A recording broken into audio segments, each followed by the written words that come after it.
so much. It's very nice to see a lot of people I know and work with here today. So, and I would say a lot of you know probably even more about this than I do. So it can be a conversation. I think it will be a conversation once I give these remarks, but we can have a conversation.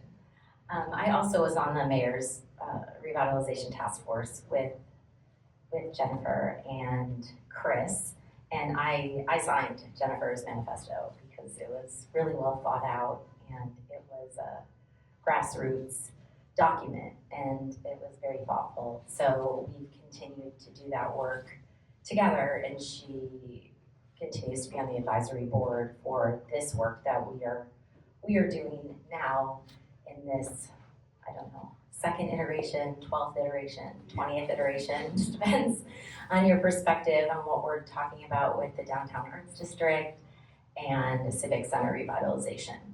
And I would say that the Civic Center has served a lot of different purposes over time and did have a time and place and has an architectural style that had a time and place too. So it's not to say that everything has a time and place, and just like cities change, different parts of cities change, and that's okay.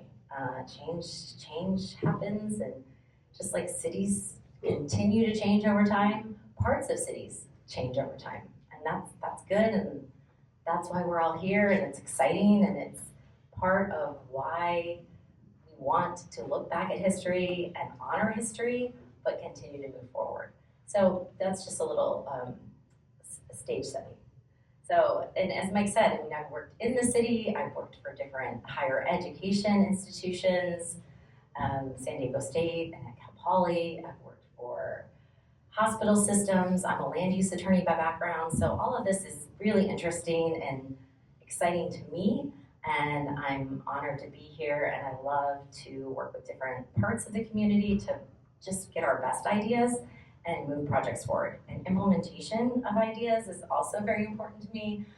I want to see change and not just talk about change for 20 or 40 or 60 years, but actually see some things happen, and we'll get into that too. And before I start, I want to also introduce one of my colleagues who's here with us today, and that's Nathan Bishop. He's our Vice President for Economic Development at the Downtown San Diego Partnership. He's sitting in the back, but he's actually giving this presentation to our board of directors of the Downtown San Diego Partnership on Tuesday.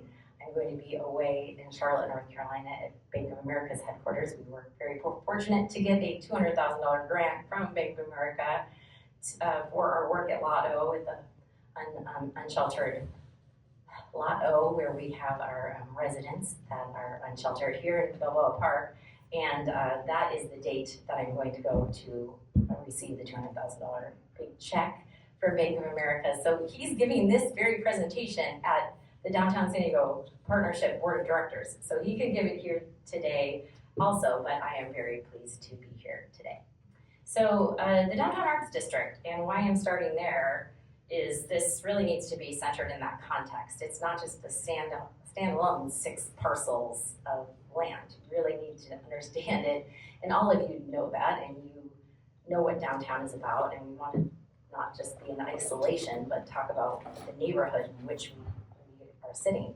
So if you think about it, and you can even close your eyes if you want, but if you think about some of the best space, the best public space that you can imagine anywhere in the world, say that is Barcelona and Las Ramblas, or maybe Oslo and the way that they have their opera house really integrated into nature, or you want to talk about Singapore and the gardens by the bay. Probably none of you are thinking about the Civic Center Plaza right now. Yeah. But if we work together, maybe we could change that for thousands of people. And when they close their eyes or they're thinking about the best space that they've ever been with people, they are thinking about Civic Center Plaza. So the takeaways that I would want to kind of think about when we're together is what is unique, and what does civicness mean to you, and what does connectivity mean? So uniqueness, connectivity, and civicness. And there's lots of different ways that you can get to those three things, but I think those are very important aspects for how we want to see our city and how we want to connect as people.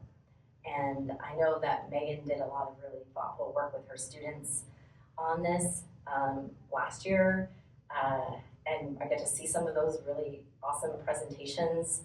And they did talk a lot about connectivity and how people want to interact with their government and that civic thing and connectivity, especially today when there's different ways of protest and today, where there are protests going on and where do they start, where do they stop? Is there a gathering place for people? And could the Civic Center really be sort of a gathering place for people or ways to tell their government they want change? So thinking about that. I'm going to now go to the next slide, perhaps. But it might just need to warm up a little bit. I didn't tell it I was going to start. You know how sometimes you have to tell your technology, give it a little. Is there an on-off switch on? There could be. There could be.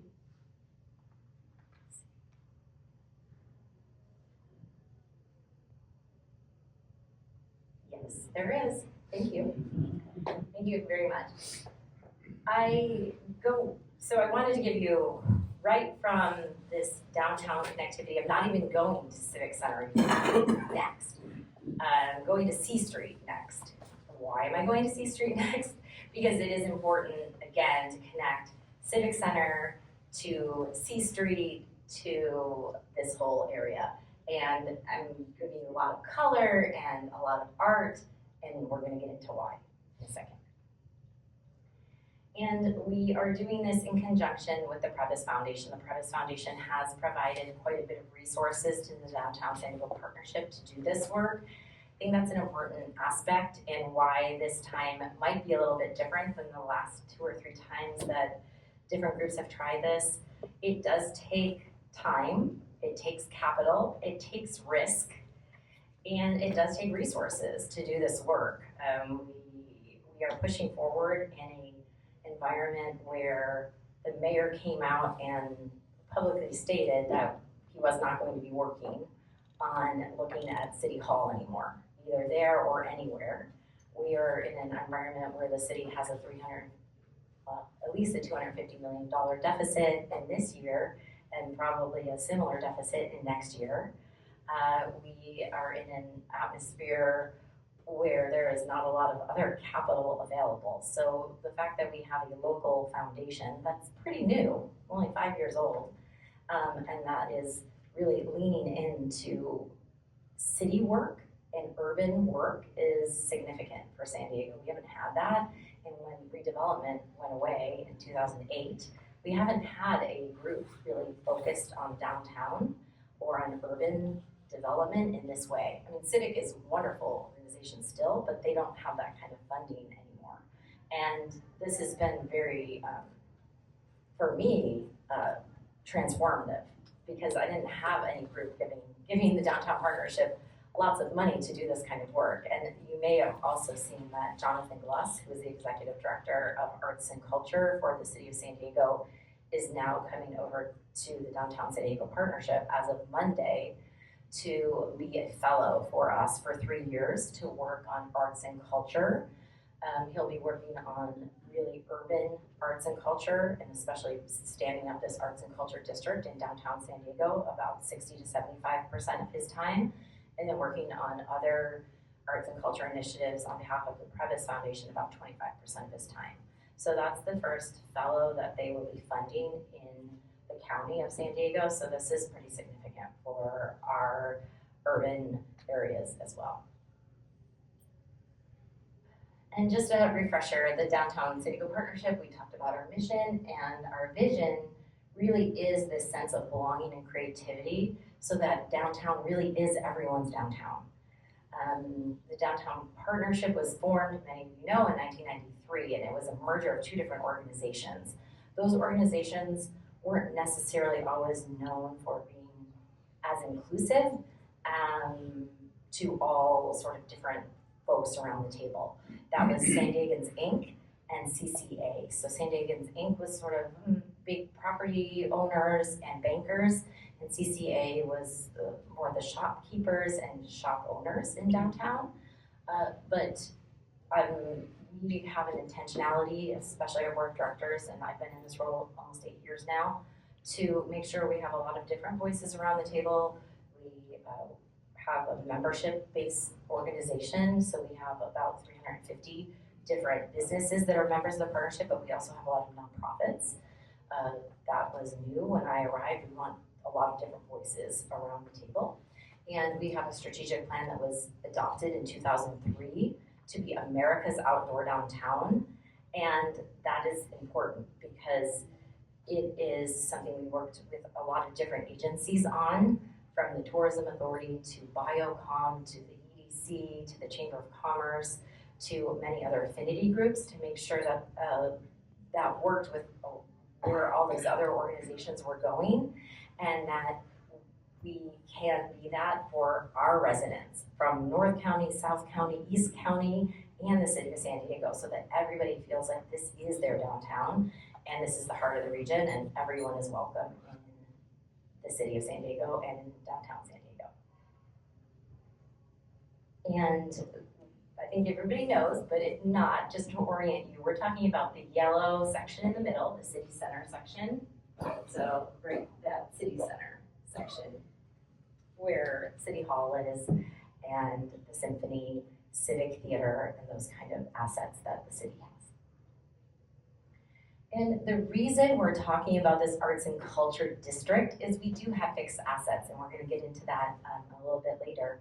But if you look at some other areas that have an arts and culture district, a defined district where there wasn't one before, take Dallas, for instance. They didn't have much in their arts and culture district even 15 years ago. And through public-private partnerships, and even the way that the city of Dallas talks about that, they are now realizing $340 million a year in economic development and economic benefit to the city. So yes, it's wonderful that it feels good and that it sounds good, but there is also a business case to be made. And you have to be able to make those business cases if we're going to talk about investing new buildings, new owners, new public facilities into this district. So and Nathan was able to work with the History Center and some others to get some of these pictures, and it's always fun to do this. And we had, actually, I could have 5 or 6 slides of this because it's so fun, but I didn't. We restrained ourselves. But this area has always been an arts and culture and education district, and not everybody knows that. Now, and I won't say always because I want to honor the Kumeyaay and everybody that came before, but since the Alonzo Horton times, this area has been an arts and culture district, and not everybody is aware of that. So we had schools, we had theaters, all in this area. And we still do today. So from Spreckles, who actually has a new owner and has closed and will be announced soon. So you're hearing this first. It'll be in the paper very soon. And it will stay a theater, and it's very exciting. It will be coming back into being a theater very soon, and they're going to keep the facade as is. We have the Balboa, the Civic, the Symphony, and what am I missing? Spreckles? Oh, well, I see them because it has been closed while the Horton has been going on. But they're new owners that was returned to Alliance Bernstein. We've been meeting with them quite often, and they are actually have the construction crews back on site and are putting the staircase back in, and they're committed to that work. And I don't really need to tell you, this is not a staged picture. This is our current situation, but there is so much momentum with the new owners. Prebys being one, and the building we are in, the 401 B Street, the Wells Fargo building, and then the wonderful restoration of the Symphony, and Andia, which is the BOSA for sale condos right on B Street that are selling at a much faster clip than BOSA thought they would be. And they are building that new public park right there on B Street as well. So there's a lot of momentum in this very area. And there's also a lot of momentum in downtown as well. I actually brought a slide with me. I have to actually have talking points on this because it all just happened this week. But just last week, we had Harrington Heights, the affordable project right near the East Village Green. That's a Chelsea project. That's 173 new affordable units. We have the Navy SEAL Museum open. We have Progress Park, the IQHQ Park open. We had the county dedicate $70 million for mental health. We had Plaza Central, which is our short-term activation in Civic Center Plaza, which we're about to see. And then the Spreckles new owner, and then Horton unfortunately did go back to the bank, but that bank, Alliance Bernstein, that investment firm, is a very awesome group and is committed to long-term holds and restoration of their projects sometimes, and in this case they are. They have a similar situation in Santa Barbara. They own Paseo Nuevo, where the Macy's is right there on State Street, and they've held that for 3 years. They just got unanimous approval to do a beautiful revitalization of that project, including 110 housing projects there, 40 of them which will be senior affordable right there on State Street in Santa Barbara, which is nice for a mixed-use project for more walkability in Santa Barbara. So this is sort of a closer look of what we're talking about here. So the purple is the Arts and Culture District, more performing arts, and this yellow line is a visual arts district. And in many cities, those are separated geographically. Those are not near each other. And in our case, it's very unique. We're talking about putting them right geographically together. So that yellow line is C Street, and the purple is the assets that you saw earlier. So those green assets are the Symphony and the Civic Theater, and the Civic Plaza is the elbow up at the left-hand corner. And that is, so if you go to somewhere, say, if you want to go to Denver, you'll have your performing arts, sort of your more traditional center separate, and then you'll have your more, let's say, gritty area, the Rhino District, and they're not even walkable in the same area. But you want to go to both because your sort of Instagrammable moments are over in the Rhino District, where you have all those murals, and you have to put it on your social media so that all your friends can say, oh yeah, I was there, and I got all my photos taken in all those really neat murals. So this is the area we're talking about. And as you can see, all the connectivity, the Downtown Partnership, we care about all of downtown, and when we are talking, we market everything from Balboa Park to the Port of San Diego to the airport, and we talk about all of that as, come see downtown. But we are talking about this connectivity that is really amazing because you can walk in 10 or 15 minutes to UCSD Park and Market or to the ballpark. You can get to City College. You can get to Balboa Park.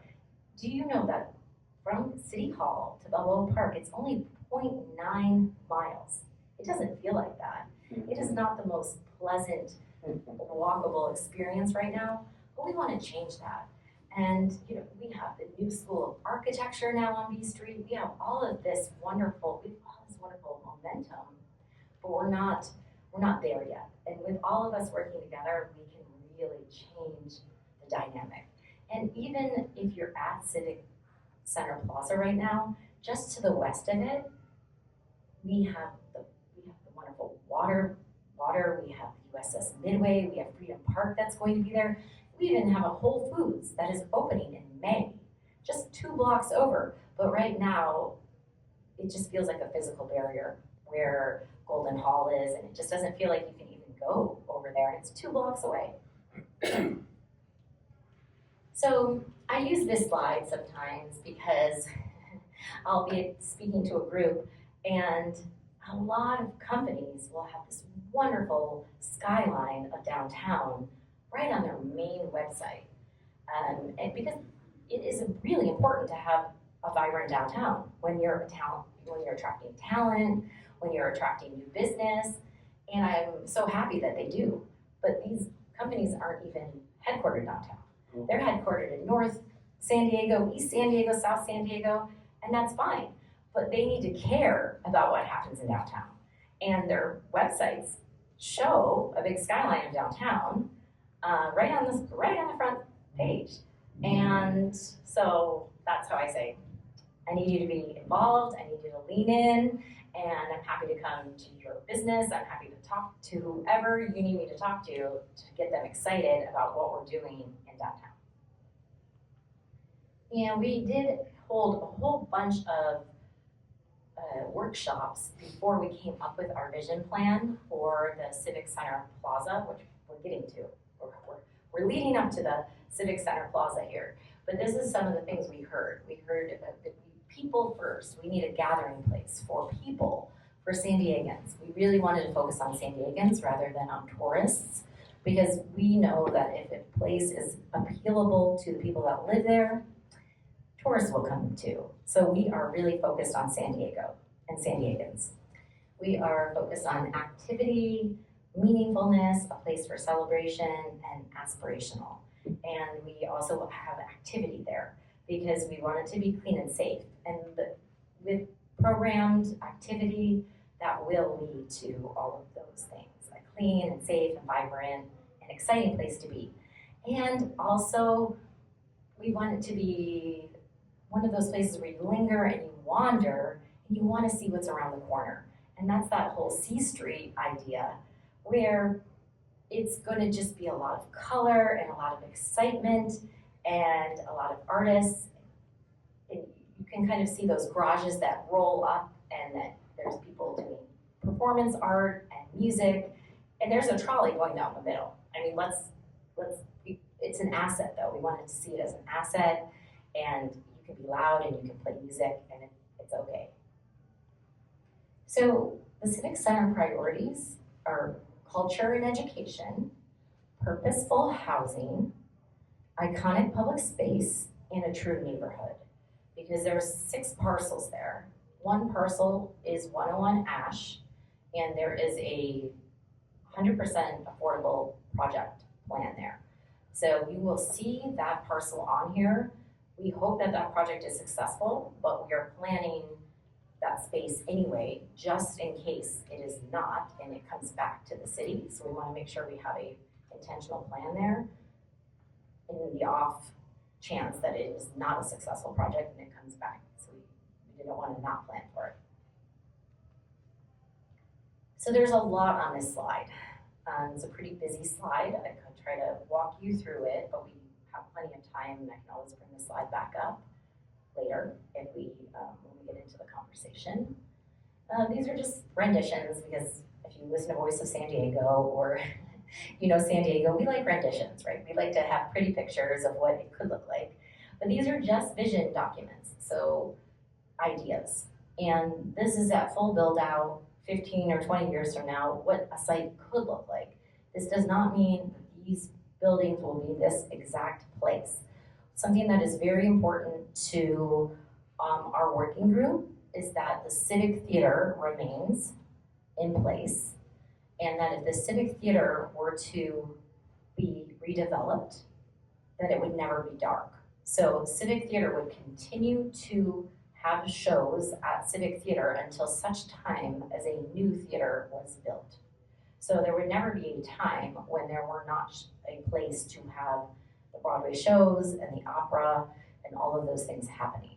So it could be that Civic Theater just always remain there, because unless there was some appetite for a $300 million new building, which I have not heard someone volunteer that opportunity thus far, then we would just build the other things and not move Civic Theater. So you're looking at about 3,000 units of housing, 500 feet tall. You're looking at some programmed public space. You're looking at educational institutions. We have the Community College District as a named partner in this. They are very interested in being on this site with housing and with educational space. They have a Smithsonian quality collection, world art at Mesa College, which they can only ever show about 1% of the collection based on space at Mesa College. They would like to have a collection space here, but more experiential and more education based, so that a museum studies major that they can have their students involved in, and then some of it on display also. And so it's an educational component as well as a museum component as well as housing. So their chancellor, Greg Smith, and their Mesa College president have been named partners and have been with us all along the way. And then you do see that there is no city hall on this site at all here. But there definitely will be a city hall somewhere downtown. Where, that is a good question, but there is quite a bit of commercial space available in downtown San Diego. So it's either a existing space that can be reskinned or made beautiful into a city hall close by to here, or the city could move into a existing space such as Horton Plaza or one of the other buildings that is for sale right now, or the city could decide to build a new city hall. So that question is open. That is not something that the Downtown San Diego Partnership is deciding. We're working in collaboration with the city, but we aren't making that decision. And here's some activation we are doing short term. So hopefully you've heard, but we had a kickoff about a week ago where the Prebys Foundation, in addition to all of the other resources they've been providing us, they did provide a $250,000 match grant to the Downtown San Diego Partnership, which we then had to fundraise $250,000 match. And we're about at $220,000. So if anyone still wants to donate the other $30,000, we are happy to still take donations.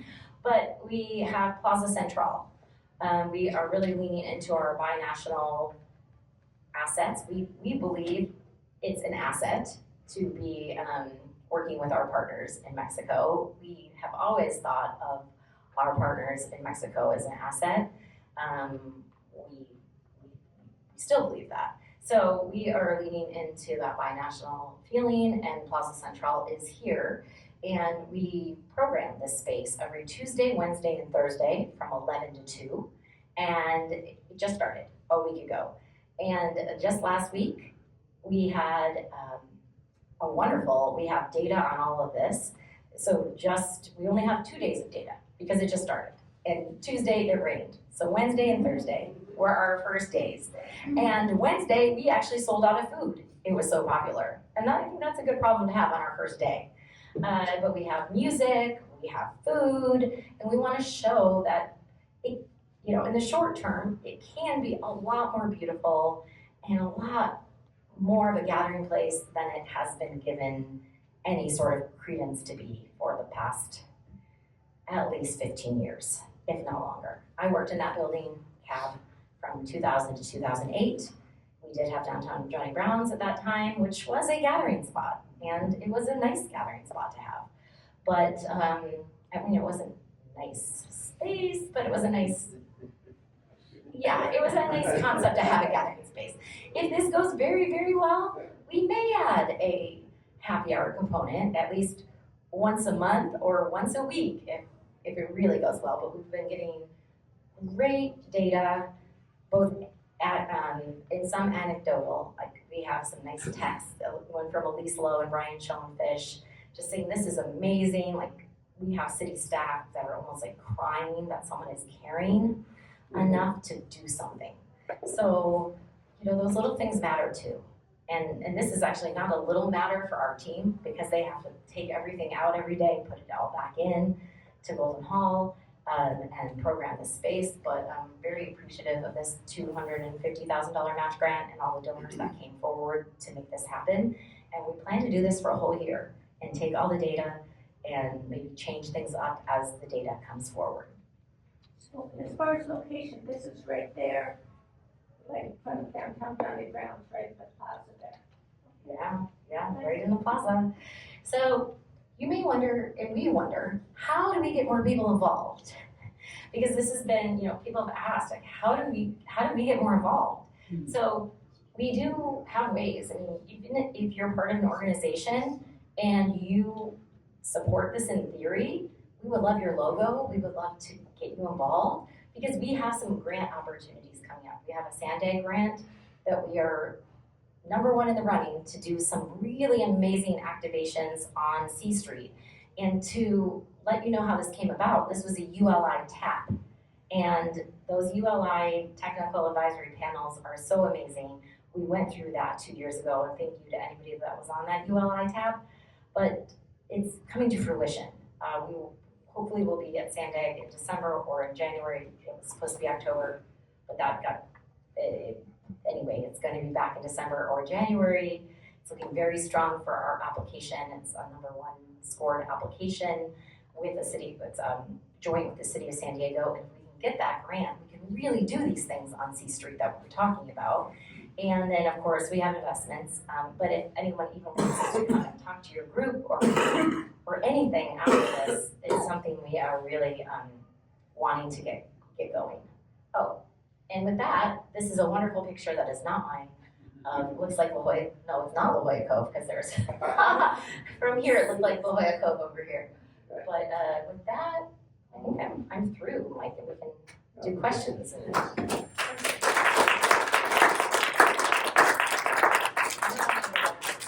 Why don't we go sit down and Yeah, let's do it. Mission Valley. Mission Valley, I like it. I don't know how to go back to get to. And I do have some more technical slides of Civic Center Plaza because I know that's what you were promised. And I only had like 2 slides of that, but I have some more.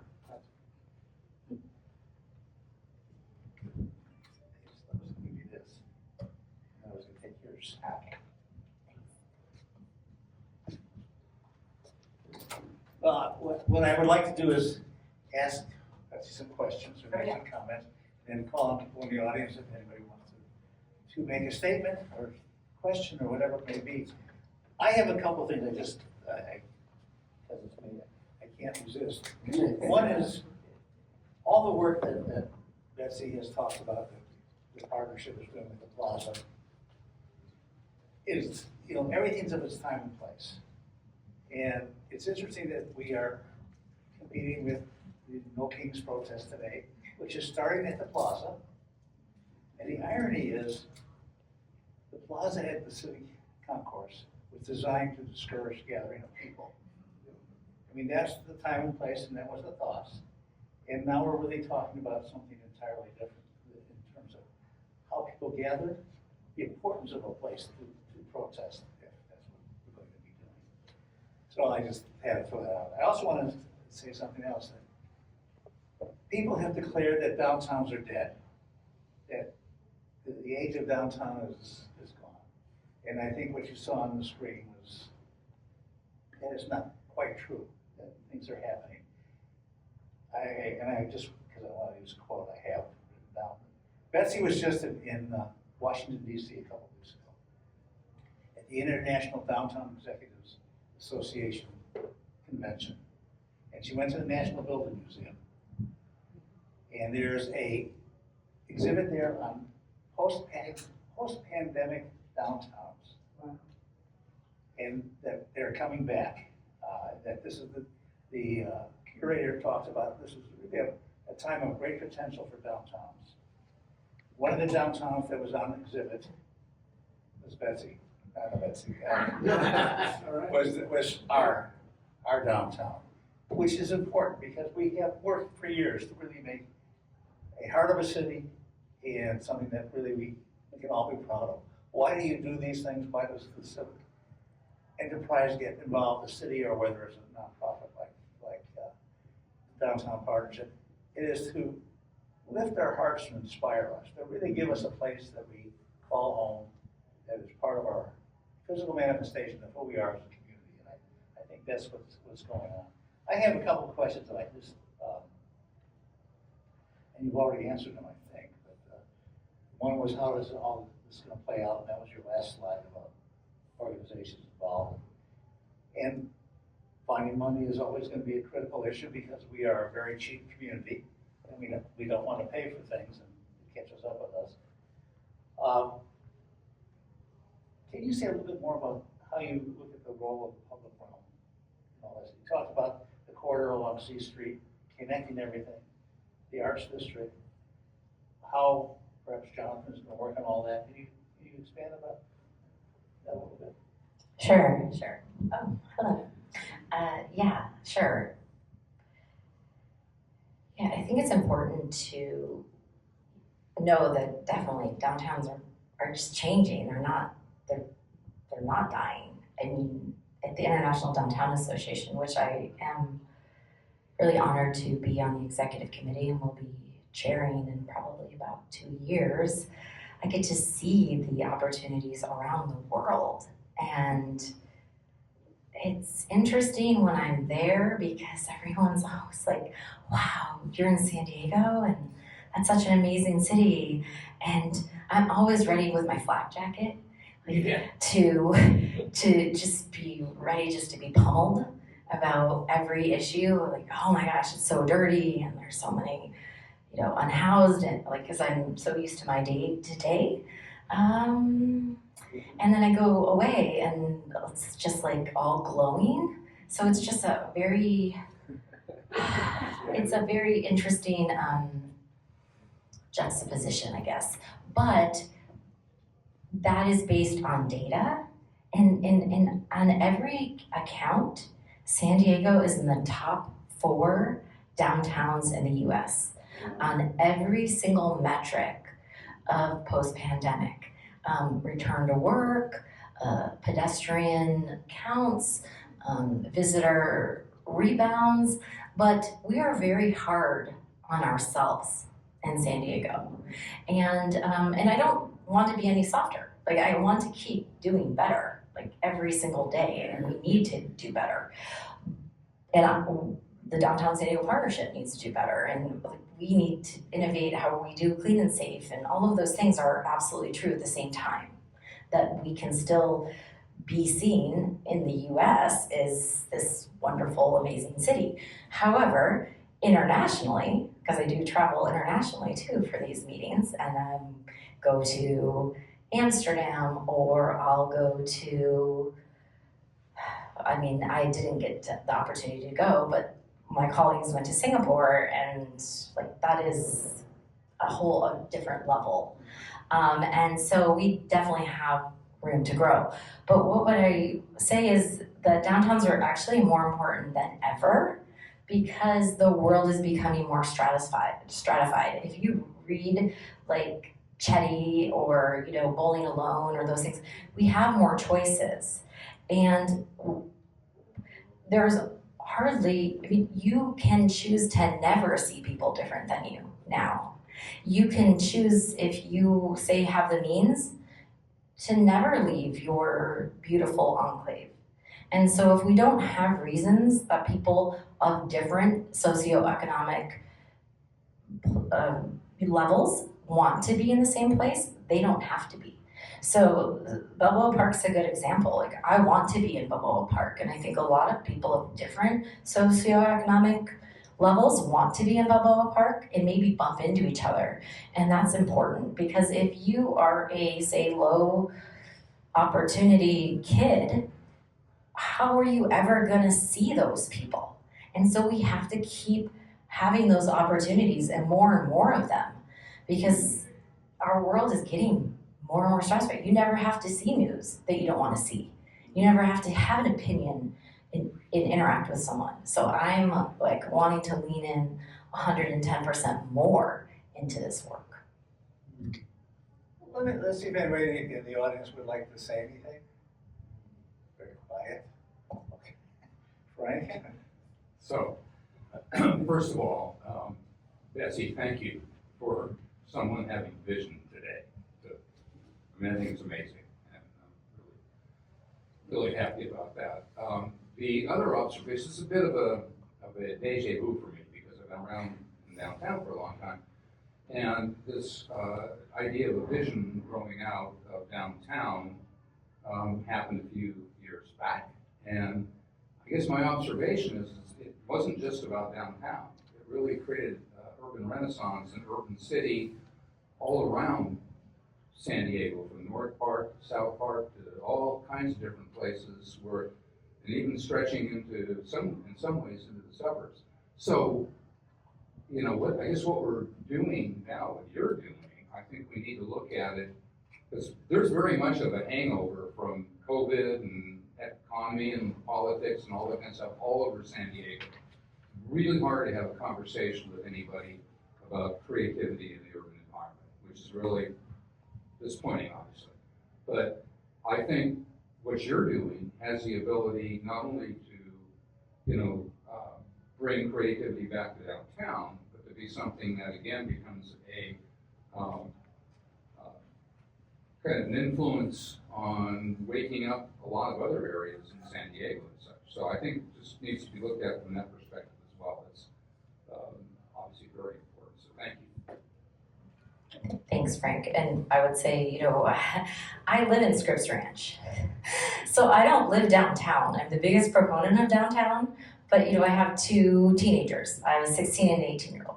When I took this job 8 years ago, they were much younger. I'm a single mom, and I wanted a community that was really safe and beautiful and great schools to have them grow up in. And that was not downtown. And I want that to be downtown for my kids. And maybe it is for some kids, but with their activities, that wasn't that. And I want it to be, but they are fine. Like, they're gonna maybe meet me here later for lunch, and they're fine driving, and they've been doing that since they were young. But a lot of their friends don't do that. And their parents are scared to let them come to downtown, and that breaks my heart. And so how do we change that? So anyway, thank you, and I should have said that, like, I want to have this connection to be to all the other communities too. I'm not trying to make downtown better than anywhere else. I want it to be connected to every other community so that all of our communities are better. Goes back to Ernie Hunt's statement, downtown and Belleville Parker, everybody's second neighborhood. They have something for everybody that doesn't encourage Scripps Ranch, but adds to it. Okay, it was Bill. That's it, thanks. I think it's great that thinking about C Street being a visual arts corridor and then intersecting with the performing arts district. As you were showing that image, I was thinking of the anchor point, 11th point, and besides the Civic Center, I was wondering about the California Theater. And some of us have talked about, a need for artist housing, affordable artist housing, especially retirees. The folks I know in performing arts are either come from wealthy families, or they're going to be very poor when they're retired. And so, so having places where they can live and maybe reuse some facades of the theater, I understand structurally it's a challenge, or building a new building over the theater and still restoring some of the performing space. Is that a possibility? Obviously, it's not a market rate, scenario. It would have to be subsidized. But is there talk about artists and housing within the district, not just a commercial area? The 6 parcels on the Civic Center, when it said purposeful housing, there's definitely talk of affordable housing on site. I mean, actually it's mandated to have 15% on site because it's already gone through the surplus lands. But some of the ideas are around, in addition to that, specific for faculty and staff for the community college district, and then some of it is around specific for artists and things like that, but none of that it's just vision right now because it would have to be written into the RFP. They don't want to write too much into the RFP for flexibility, but it could be. Now, California Theater is a separate parcel. Now it's out on the market right now because the settlement was finally done because I look out on that building. Well, I'm on the first floor, but when I go to the third floor deli, I look at that building all day long, and I've been looking at it for 25 years. I wish that it was 25 years ago when it was still, because I walked through that building 3 years ago, and it was like sandpaper. But I don't know what's going to happen when it sells. I don't have any idea who's going to buy it and what could happen to it. If there's anyone in this room from the Prebys Foundation, There's that's not. something to think about. Yeah. But yeah, I mean, I like the idea. I just don't know if it's going to happen. Megan? Thank you, Betsy. This has been really great. What have the conversations been, and I know, obviously downtown partnership, while looking at other neighborhoods and the relationship are also very focused on downtown. What has been the discussion about, kind of another arts district? We have Liberty Station, we've got Balboa Park, and I know I've talked to some people at Liberty Station about how do they create greater access to Liberty Station, greater connectivity between even just what we have now, Balboa Park and Liberty Station. So now we're adding this third element, and then also thinking about Barrio Logan as a place where, until probably recently, rents have been cheap enough to actually have cultural production. So I guess the question is, one, what is the conversation about having another, like a third spoke of a large arts district? But also, two, in terms of cultural production and just the cost, like I think what Bill's basically saying, is that, Race Street is not an artist location anymore because rents became too high. I mean, and so what is the condition downtown, and particularly with the owners of these buildings, that we're able to have an arts district there?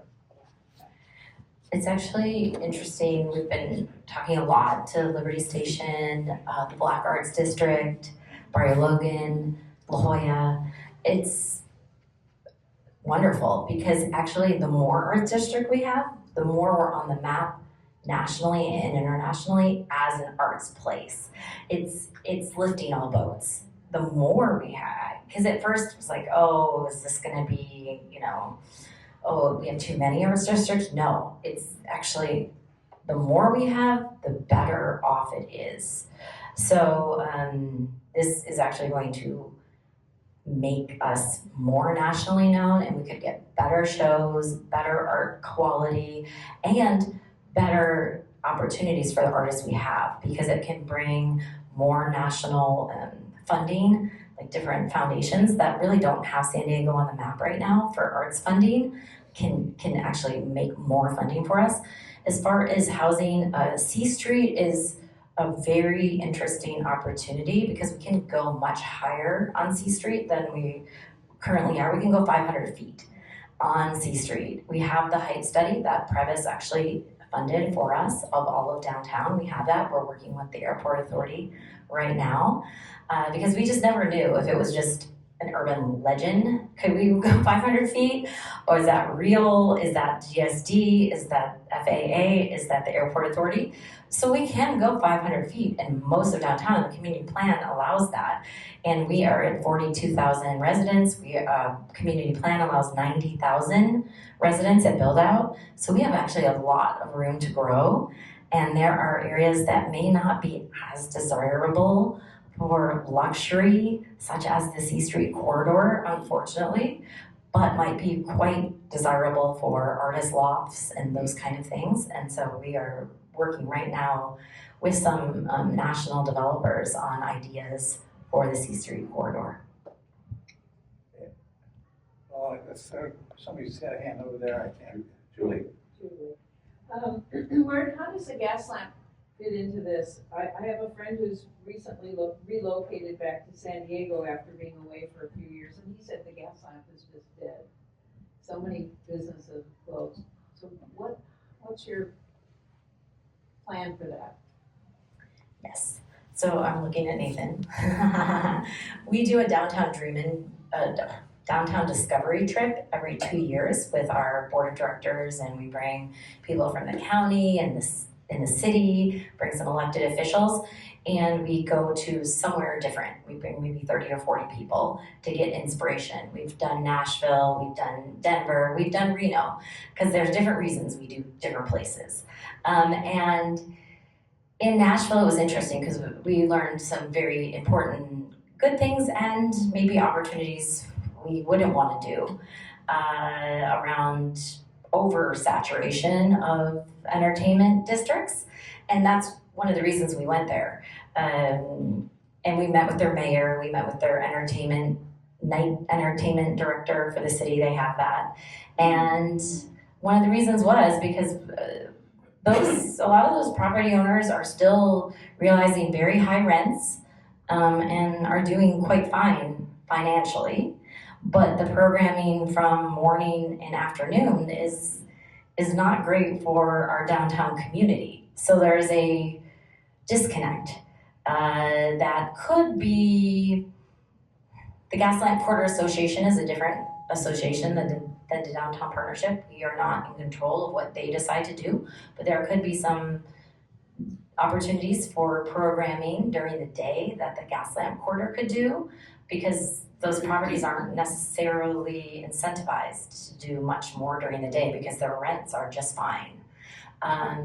So that anyway, there's a longer conversation to be had there, but I recognize that and agree with you that there's definitely things that need to happen in the Gaslamp because during the day there's not enough positive activity happening.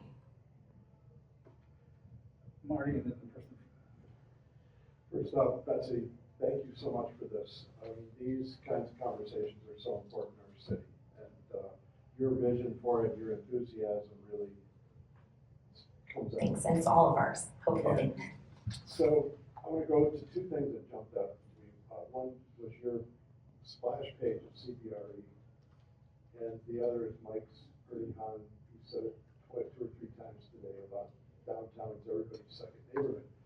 And I want to tie that to governance because I've lived downtown almost 40 years, and I've championed in front of every mayor, every council representative, tried to reach out to other districts. So my question is about how often do you see each of the districts? And if it's downtown, everybody's second neighborhood, how does Rancho Bernardo feel about downtown? And how much information can we glean to have those districts and those leadership people who make the votes on city council understand why downtown is the second neighborhood?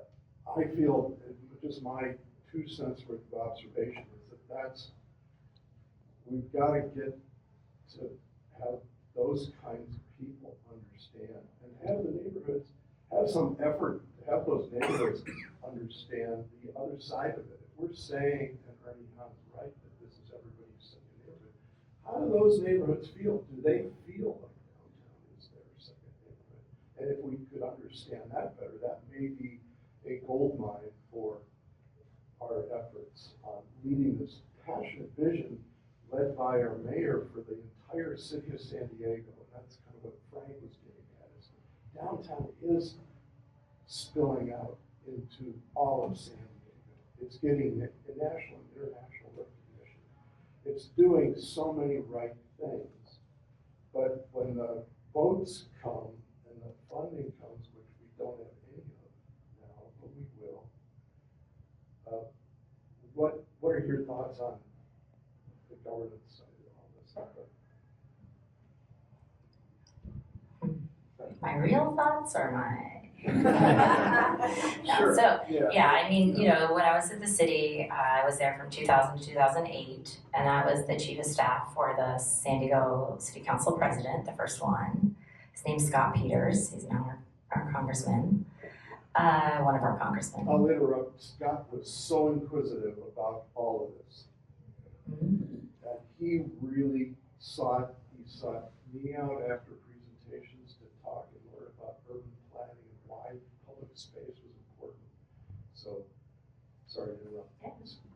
city Yeah. jury board. Exactly. Yeah. And then I went to San Diego State and I was the chief of staff for Stephen Weber, the president of San Diego State. And my charge there for 4 years was to really make the university much more receptive to community input and community relationships with the community, which I think we did, and I'm still friendly with Jim Adaffer, and so I think that worked. And then I did the same thing at Cal Poly, San Luis Obispo for 4 years. So that's my thing. I like working with the community. But I would say that the city council has been great to work with. I mean, I work with all 9 city council members, I'd say every single day. In the mayor's office, I work with every single day. I'll just, period. I won't, period. And we have to, we do clean and safe. We do enhanced maintenance, safety, and activation in the public right of way 365 days a year, 24/7. So we have to have a really good working relationship with a lot of different parts of the city all the time. But at the same time, we're advocates and we're not always on the same page on lots and lots of issues. So it's a really interesting balancing act. But on these issues, the downtown revitalization and on Civic Center revitalization, we've got 5 council members that are 100% on board. And that's a good thing. That's a really good thing. So they are pushing forward, and it's not their district, but Nathan is working on a very important study right now to show how much TOT and sales tax and those kind of things are flowing from downtown into their communities for police, for fire, for parks, and that nexus. Because we say that a lot, but we don't actually have a lot of that data because the city doesn't collect it in the same clean way as a lot of other cities around the country. So it's been a 6-month struggle to get that clean data. We're close, Nathan's close, but I really need that data to show the actual impact on the library or the rec center or the police department to show that we're a net benefit to every single community in San Diego. But it's been much better, I'd say, in the last 8 years that I've been here. And I do think some of that is redevelopment not being here, even though I wish redevelopment was here, because that whole downtown gets everything, we get nothing. That was real. Those I mean, I don't know that it was real, but that sentiment was very real.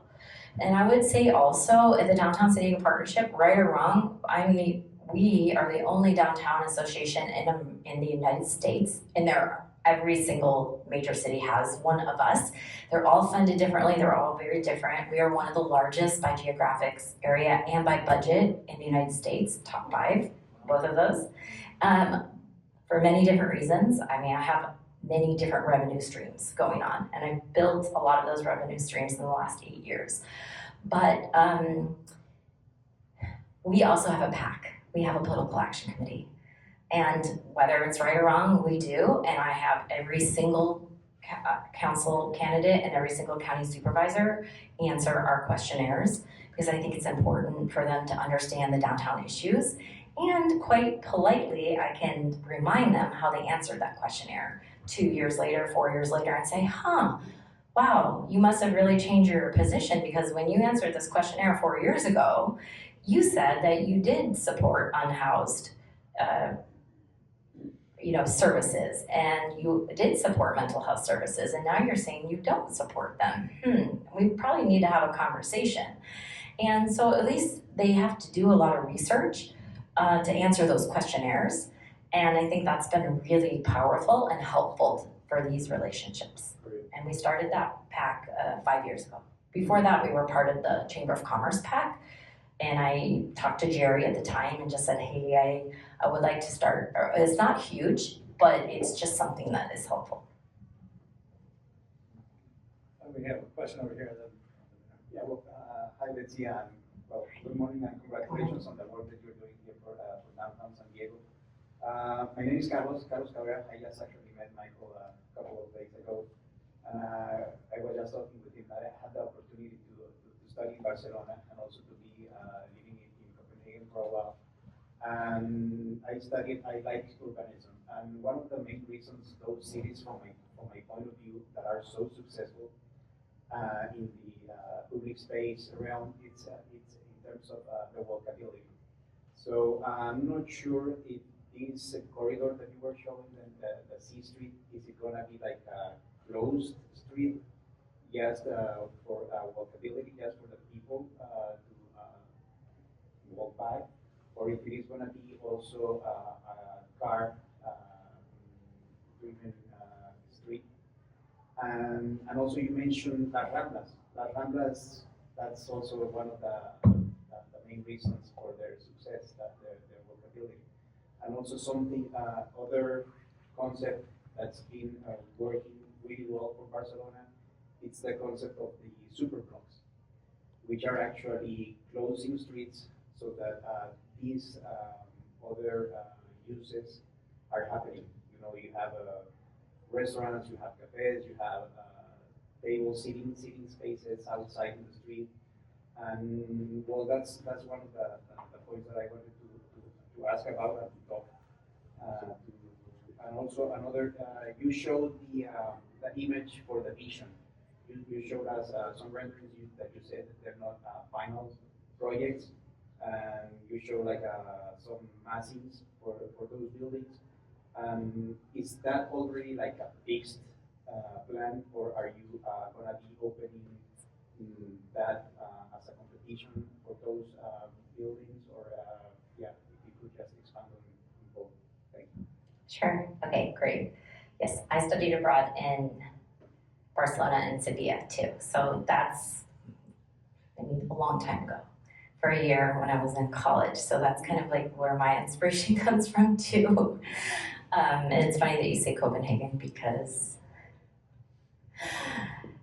it's a long story. But I and my partner's here, Omar Brioso is my partner, and he makes fun of me because he lived in Amsterdam for 3 years, and I thought Copenhagen was in the Netherlands for for like the whole first year we were dating, and he was like, that is not part of the Netherlands. So anyway, I'm sorry, it just makes me laugh.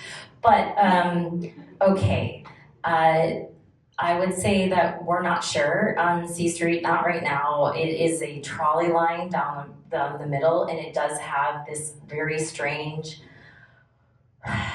driving that changes one block, and many people here have been working on C Street much longer than I have and have done different recommendations.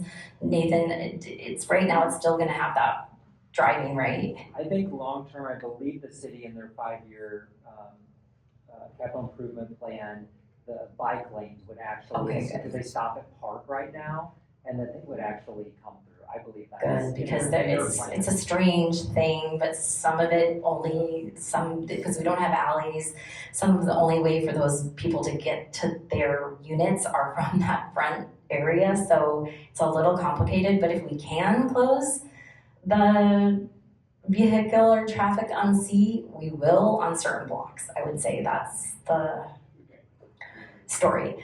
On the vision plan, that is just a vision plan. It still needs to go out to an RFP for the parcels. We don't know if we'll do 3 of the parcels at a time or we'll go for 4 of the parcels.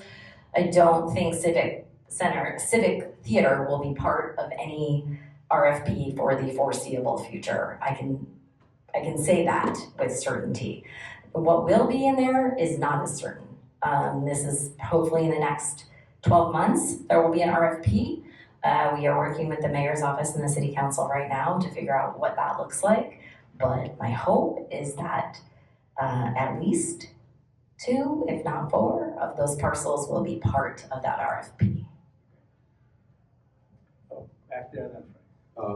Well, about that, the concourse area, you pretty much said you thought that you didn't know where, but the city hall was gonna go somewhere. You know, maybe to Horton Plaza, who knows? What happens if City Hall doesn't leave? How does that affect the mix of uses there? And which would not be surprising given how San Diego decides things.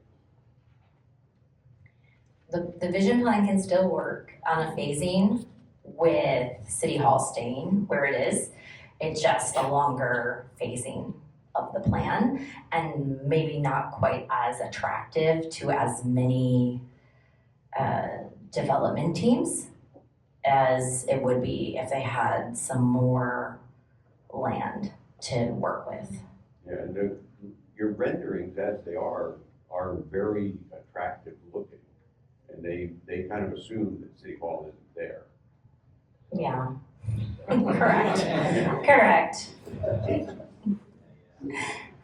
They're aspirational and, but I mean, that's where we like to get, and the downtown partnership, we push and we're aspirational and we're pushing. So we'll see where we get. So you'll help them find someplace else. Yes. Right. Yeah, so somebody mentioned earlier the word competition, and you're talking about RFPs, and I think you mentioned that, and talking from Europe, most of the important things there happen not from RFPs, but from actual design competitions. And a lot of what I've been hearing and what you talked about is a lot of public interest, even from the City College District. I know the Civic Theater, the San Diego City Schools, and the artist groups, and all this kind of stuff. Is there potentially a momentum at some point? Because it would be an amazing thing to have a design competition to do some of this on it, whether it's international or local, but a true design competition. It's around the world for many years has generated huge energy from, you mentioned Oslo to Paris to all over the place. So I don't know, is that something anyone's talked about? This is the first time, right now. So it's something we can talk about. Yeah, exactly. All right. Just if I can add before we go to the next question. Also, whether it's an RFP or a competition, I think one of the things that was missing from the first RFP was what this thing should be. And that goes back to the urban manifesto that you guys put together with Jennifer put together. I just signed it. But I mean, what we really want to have happen, which is the kinds of things you talked about in your presentation. It's not just development of another building doesn't get you anywhere. It doesn't provide a bigger benefit. And I think that has to be part of this process, which may come from competition, may come from a better way to do RFP. Well, yeah, I'd like to go back to the first slide where you were talking about Dallas and the arts district there. And one of the things that caught my mind was that figure $340 million, but it wasn't clear to me, was that what it cost to put that in? Is that what it is generating? Is that the total economic impact? And how did this happen over, 15 years? What did they do to make this work? I'm gonna let Nathan give it, but it's an annual economic impact of $340 million, but I'm gonna let him give a little minute thing on Dallas. Perfect, thank you. There was a study done, I think that was from a 2023 number, where they did the economic impact. Their entire arts and culture economy generates $800 million for the entire city of Dallas. 340, I believe, was the number, 340 or 380. So nearly half of it comes just from the downtown arts district. So that shows the economic impact of their arts and culture community that happens just in that space. So that is economic spillover, not what it costs to be built. Annual, sorry, annual. So that's economic activity, that's profit, that's taxes, everything? All of the above. I'm happy to follow up with the study Send us that was done. We can send that out, but they have a lot, they have a lot of their world-class museums that are in that district, right? So there's a lot of actual, but all these downtowns are made up different, right? Like in many ways, like we, in some ways, you know, from the visitor perspective of having the waterfront for us and Petco Park, but I came from Denver prior to this, and they have like 3 major stadiums, right? But their airport is out in the middle of a cornfield, where ours is close to downtown. So it's these peer cities we look at, but they're all made up so different. And as we look at new ways to bring people downtown and become more resilient, that makeup, right? In many ways, I love Megan's question about the arts district part of that and other arts districts that we have. In many ways, that art district is already there.